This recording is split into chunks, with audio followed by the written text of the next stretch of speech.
میں نیکی کی دعوت کی دھوپ میں مچاؤں، عطا ایسا کر حوصلہ یا الہی۔ تو یہ اللہ تعالیٰ کے نام اور اللہ تعالیٰ کے کلمات جو ہیں ان میں بڑی تاثیر ہوتی ہے اور بہت ہی ان میں اثرات ہوتے ہیں۔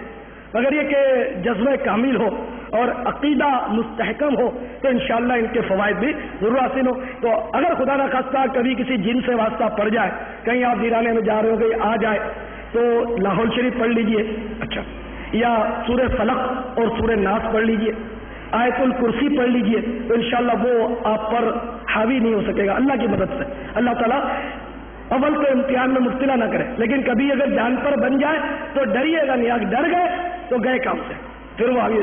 دیکھو نا، دو آدمی جب لڑتے ہیں تو ان میں بھی عام دستور ہے کہ جو پہلا وار کرتا ہے وہ چھا جاتا ہے۔ یہ لڑائی میں یہ لڑا کے لوگ بتاتے ہیں، میں تو مجھے لڑنا آتا ہے، یہ بتاتے ہیں کہ بس بھلے کتنا ہی کمزور ہو لیکن اگر وہ پہلا وار کر دے تو اگلا بالکل جھیپ سا جاتا ہے اور بوکھلا جاتا ہے، تو اس طرح وہ حاوی ہو جاتا ہے پہلا وار کرنے والا۔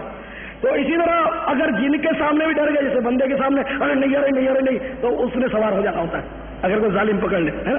اور اگر اسی طرح جن کے آگے بھی آپ تھر تھر کانپنے لگے اور ٹانگیں ہلنے لگی تو وہ حاوی ہو جائے۔ اگر آپ نے بھی اللہ کا نام لے کر، سرکار کا نام لے کر یا غوث کا نعرہ لگا دیا تو یہ بھی سمجھ لے گا کہ بھائی اس کے گلے میں تو غوث پاک کا پٹا ہے۔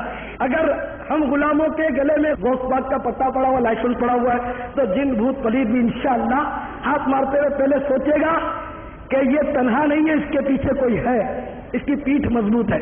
تو الحمدللہ خدا کے فضل سے ہم پر ہے سایہ غوث اعظم کا، ہمیں دونوں جہاں میں ہے سہارا غوث اعظم کا۔ میں نیکی کی دعوت کی دھوپ میں مچاؤں، عطا ایسا کر حوصلہ یا الہی۔